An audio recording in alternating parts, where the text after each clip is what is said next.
Hello and welcome to Sport This Morning. I'm Cecilia Amorogbe. It's great to have you join us again.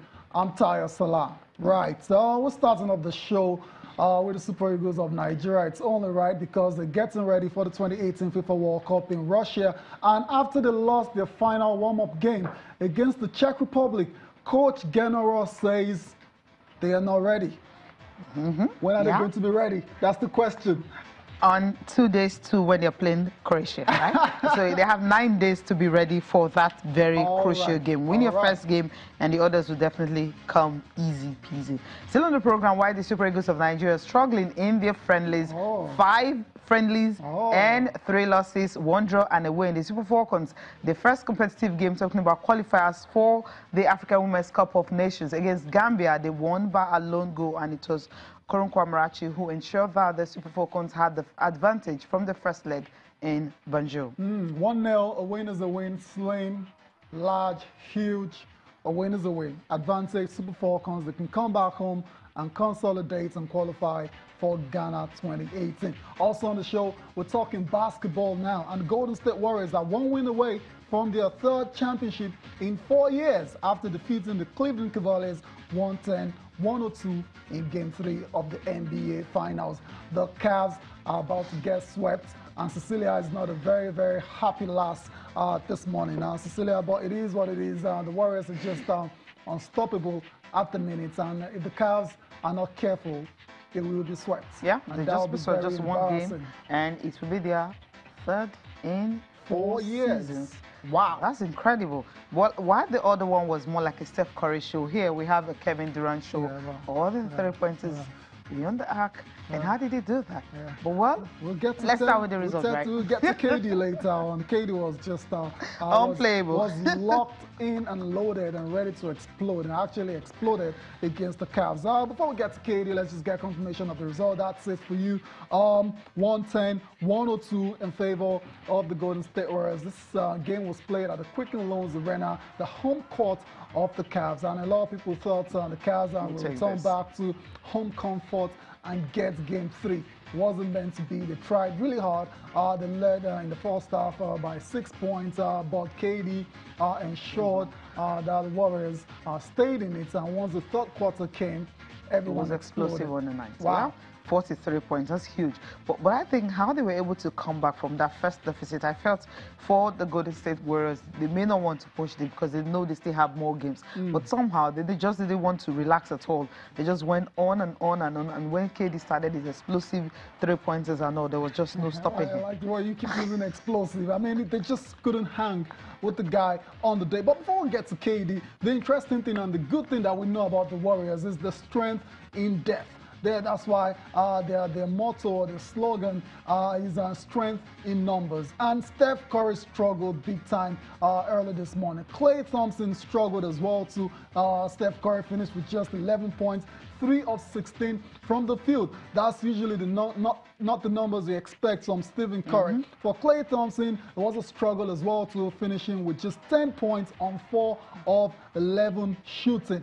But stepped up Kevin Durant. This steps up when all the other guys were fumbling and wobbling on the night. KD stepped up with 43 points in that particular victory for the Golden State Warriors. So those are the numbers for you from KD: 43 points, 13 rebounds, and 7 assists.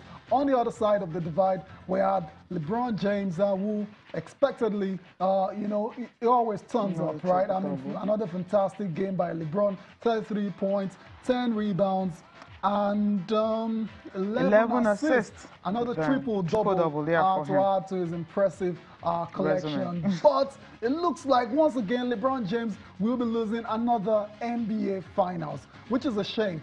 But I don't think anyone will be blaming LeBron James for this defeat, because it's going to end in defeat. That's the reality. Because he's done his best.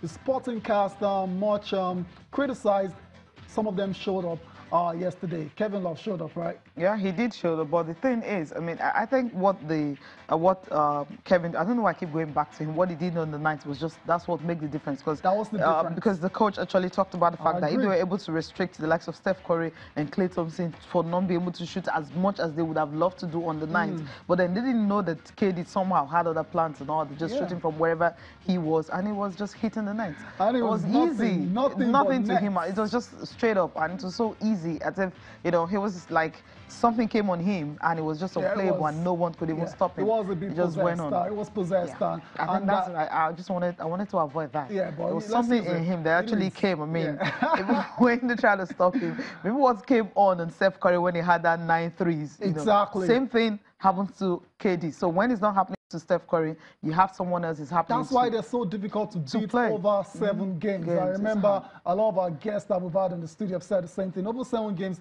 very, very difficult to take on and beat the Golden State Warriors. Let's take post-match reactions from Kevin Durant and the Warriors head coach, Steve Kerr.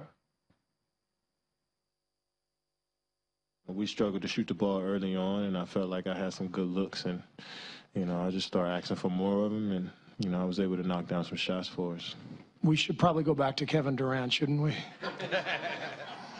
That was amazing what he did out there tonight. Some of those shots, I don't think anybody in the world can hit those but him. He was incredible.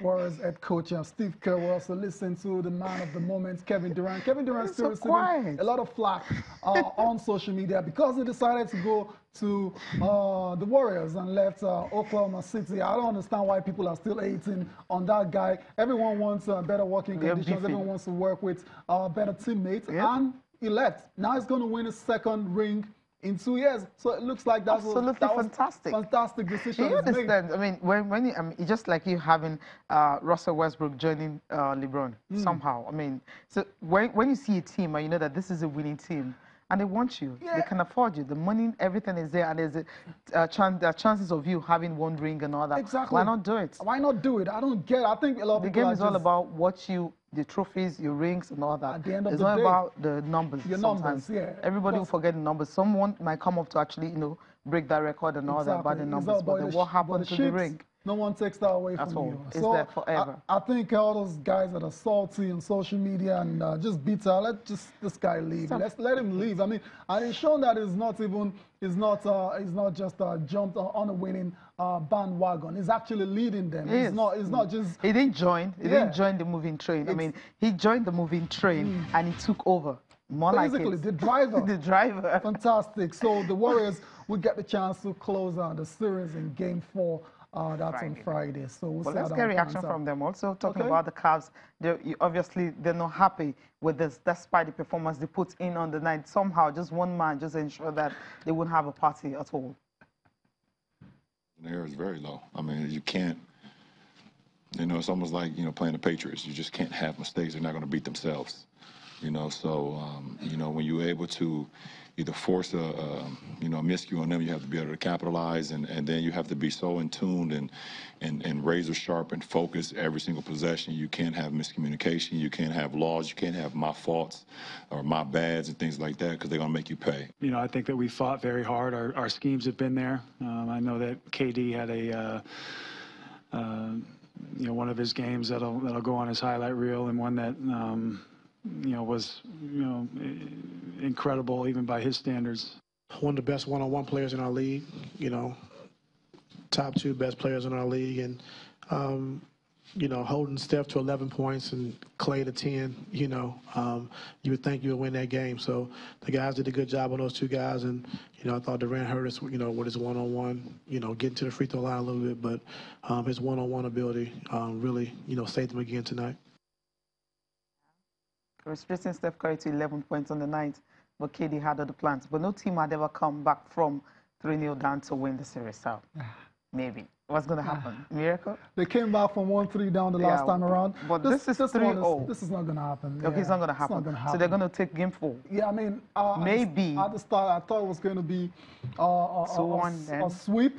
Then I decided to be a bit more, you know, I said, okay, maybe the Cavs might get 1 game. But I don't It's know. not going to happen. We'll see, but the bottom line is the Warriors will be champions. That's what I see. Okay, that's the bottom line. Let's Okay. move on now from French basketball opener. to tennis. Yeah. When Maria Sharapova will walk on the court, she has just 2 crowns, French Open, right? Muguruza didn't really have much, but you're thinking, okay, this is going to be a very competitive. It was supposed to be a blockbuster. Blockbuster, competitive. But somehow, after 1 hour, 10 minutes, and that was it, 70 minutes, I mean, she walked out dejected. I expect something better. But then this scoreline you're seeing, it shows Maria Sharapova, she is yet to get her groove.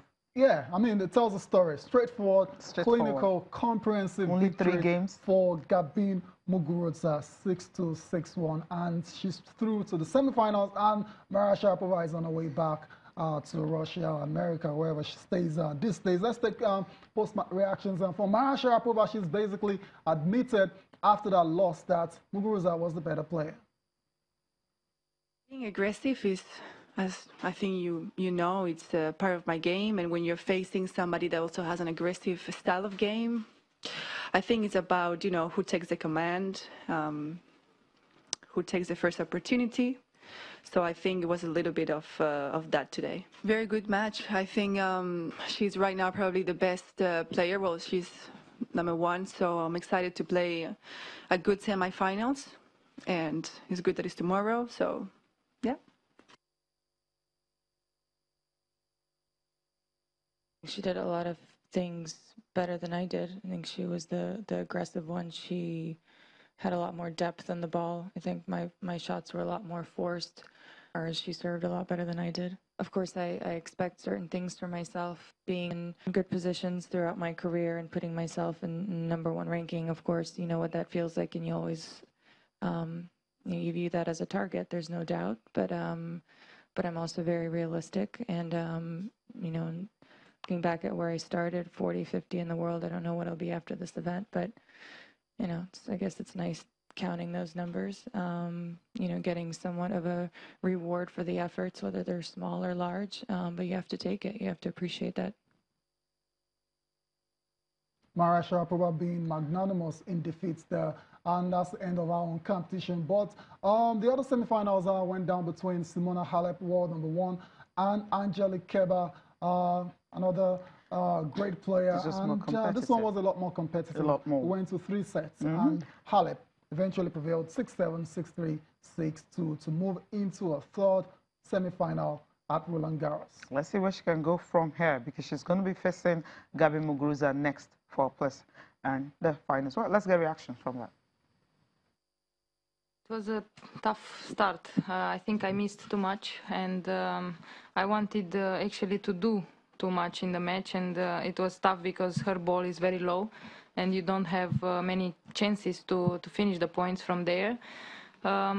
Actually, I want to forget those games, because it was not exactly what I wanted to play at the beginning, but just didn't feel it, and then I changed it and was much better. Not really excited, because always we play long matches and many rallies during every point, so it's tough against her, but it's even nicer and better after I win a match against her. Shows me that I have enough patience, I have enough power inside to stay calm and just to play what I have to play against her, because you have to be like maybe at your highest level to beat her. Absolutely, she needs that to be able to beat Gabin Muguruza, judging from how she thrashed Maria Sharapova. Right, so we have a semi-final list. All set now. The lineup is complete now. It's going to be the 2 Americans taking on each other, Madison Keys and Sloane Stephens, and the other semi-final is between Simona Halep and Gabin Muguruza. And whoever wins this one will be world #1 next week. That's another, something on the side to play. Simona Halep, just have to do that. Yeah, right? I'm rooting for her as well.